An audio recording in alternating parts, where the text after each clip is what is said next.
So this is going to make an interesting start for an update video. Nobody's home right now, so I'm upstairs where I live.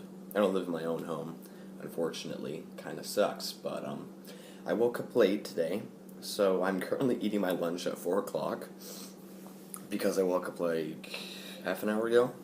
But I finally have something to look forward to or make an update video for. Last week, there was nothing that happened. Bloody nothing. It was boring, and I was busy with school. Nothing interesting happened.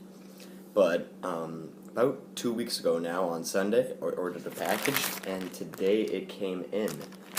I'm going to be doing a little review on what's inside this package after I unbox it later, or like an overview of the entire unit.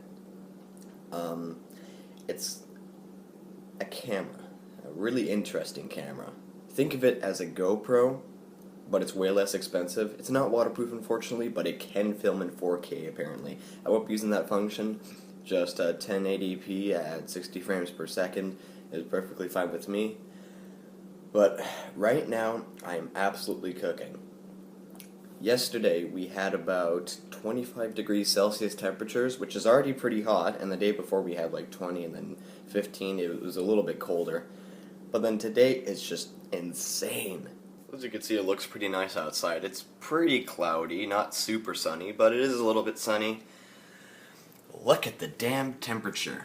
It's almost 35 freaking degrees.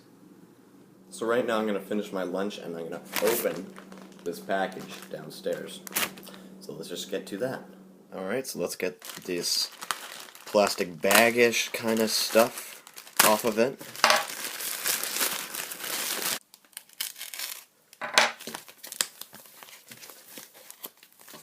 Oh, nice.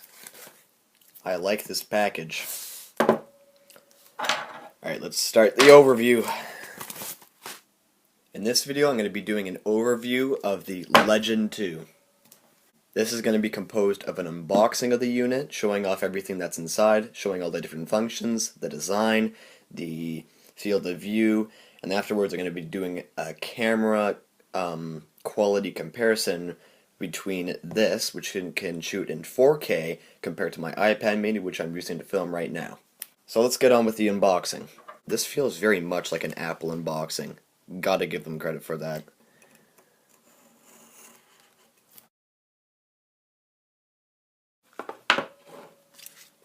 Now, as you can see, this is in a different language. Not very useful, is it? But then over here we have it in English. I guess this is also a pretty common Chinese product, or whatever language this is. Don't credit me for that. I have no clue. But then in here we have the actual unit, and we have some supplies on the other end, I'm pretty sure. So I guess we're going to start on this side. Would you look at this? Okay, so we have some Velcro straps, so you can strap it to anything that's about the size of the actual camera unit. We also have some Velcro. It's a decent size, about 2 uses, male and female ends. Right here we have a little mount that can go to a tripod or anything like that, which will slide onto this case right here. This is a very nice case for it. So you could slide this into it like that, and then mount it to the tripod after you slide in the camera unit. But overall, you can use this for other things. It's pretty nice, sturdy, rubbery plastic. I'm actually surprised. We also have this other silicone case with a bunch of other stuff inside of it. So inside we have a cover for the lens. I don't know if I'll be using that, but hey, it's just something included. And there's also a small little wire for USB to micro USB, so you can connect it to the computer. And then this is a wire you can use for powering it in a mini quad or other things. You could connect this to the receiver, so it would be powered on by the actual vehicle or mini quad or RC car, instead of using up the battery from the actual thing. And you can also use this for FPV. It's pretty cool. Then over here we have the actual camera. So first things first, it has that same kind of rubbery plastic as on the actual plastic case. I'm a huge fan of that. And it's way smaller than I anticipated. I'm going to be comparing the size of this to other common objects so that you can get used to the actual dimensions of this. There's also a little cover for the lens so it doesn't get scratched up when it's being shipped. We have outputs for micro USB and I believe that is micro HDMI. This would be a record button, also a thing that'll activate the Wi-Fi capability on it, which I think is pretty cool. And then this will actually turn on the unit. So let's see if it actually comes charged up when you get it.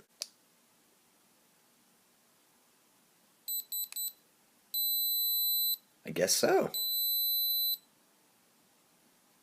Now why it's making that beeping noise, I don't know. But I guess right now the Wi-Fi function's on. I think to turn that off you just have to press that.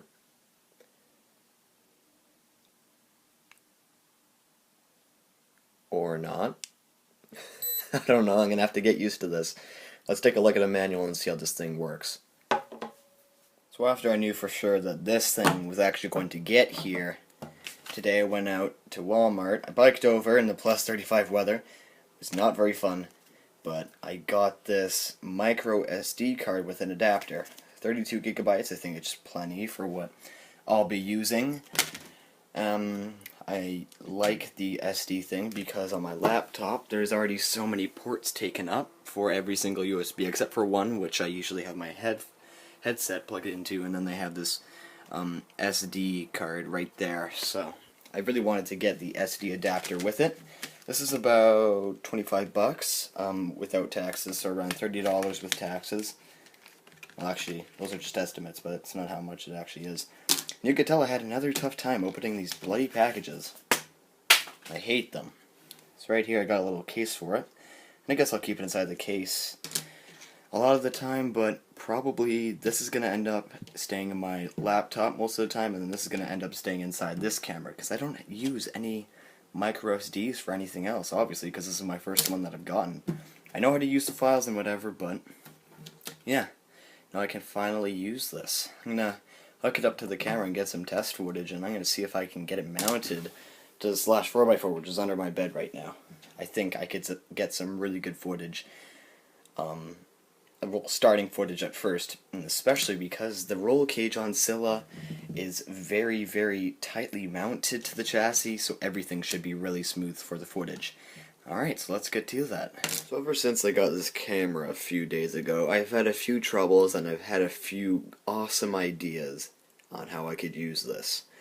Now, the first issue I had was I tried to connect it to my iPad. I downloaded the Fourty-Third app and I did a bunch of the Wi-Fi stuff so I could get it working, but the app just wouldn't let me navigate through because I have an iPad mini. It's only compatible with iPhones and iPads apparently, not the mini version.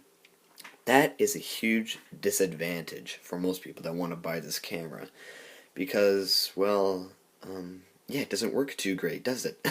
But other than that, I had to use my mom's phone. She has an S3, so I just downloaded the Foxy app. Everything worked perfectly fine because she had a phone and it was designed for the phone. And I was able to access this camera, view the footage live. There's about half a second delay when viewing it on the phone, what it's picking up from this camera. But overall, it worked pretty well. I had a few issues along the way, and that's the only way I can change settings on this camera. I don't like the way the stock settings are with this because it has a stamp on the videos and photos and a bunch of other stuff. So I'm going to be messing around changing settings with the color exposure, the saturation, and contrast. So hopefully I'll be able to get a really nice looking footage out of this sucker. Now the next thing I did, well actually the same day I got this camera, I went right to work and I tried copying down making this case. Now this is the one where it mounts to the tripod. You can also mount it to other stuff if you drill holes in it. Pretty much it just slides into place and it's really grippy. I really like the grippiness. So what I did was I copied the measurements from that. Oh, in this case, by the way, it glows in the dark. It's pretty cool. I'm trying to replicate it already. So this is what I cooked up so far. It didn't complete the top edges because the print crashed, but this is overall what I'm going for. It's just going to slide into place. It's obviously not as grippy as the other one, but it does sit in there quite nicely. It doesn't fall out, but it is shaking around because it didn't get the top done very well, unfortunately. But there's multiple things I can do with these 3D printed cases. The original one was to mount it to the slash 4x4. Now what I'm thinking is I'll take off the roll cage, grab some measurements, and I can have it just zip tied or screwed into this plate underneath here. And then I could just slap this right underneath and I could slide in the camera to get some really good FPV footage. I think that would look awesome. And the footage would be really stable, unlike using a body. Because the body moves around, whereas this cage is directly mounted to the entire chassis, the rest of the vehicle. It would be really smooth footage. So hopefully next week I can get a proper nice case mounted to the slash, because I would like to make some awesome FPV footage. Now, I just realized after watching some videos of RC Overdose, when I met up with him, he showed me this little trick where you can mount the camera to the bottom of the transmitter to film way easier. So, I can also use the same kind of case, and you can use the same kind of mounting holes. If I just flip this upside down, I can show you. I can just slide it right underneath. I have to raise this a little bit so that the camera doesn't scratch against this part right here. Or I could cut it out, but I don't feel like doing that. And I could just have it mounted right there. Camera slides in, get some awesome footage that way. So I've already cooked up some really great ideas for this. For sure. Alright, so that's pretty much it for this update video. I have some other plans going on right now. School's about to end, to all my US viewers. School in Canada lasts for a little bit longer, so it'll be till the end of June. And then a few days later after school ends, hopefully all of that goes well, crossing fingers, I'm going to be heading out to Ontario. Over there I have some family, and I made plans with my uncle to work for him. He owns a house raising business, so I'll be able to do work for him and earn some money, and then using that money I'm going to be doing a project after I get out of the summer, so that'll be grade 11, let's see. Yeah, right now I just want to keep that project kind of a little bit of a secret, but I'm sure all of you will really, really like that. So yeah, that's it for this update video. I will talk to you guys next week or the next week after that if I don't get anything done. So yeah, peace.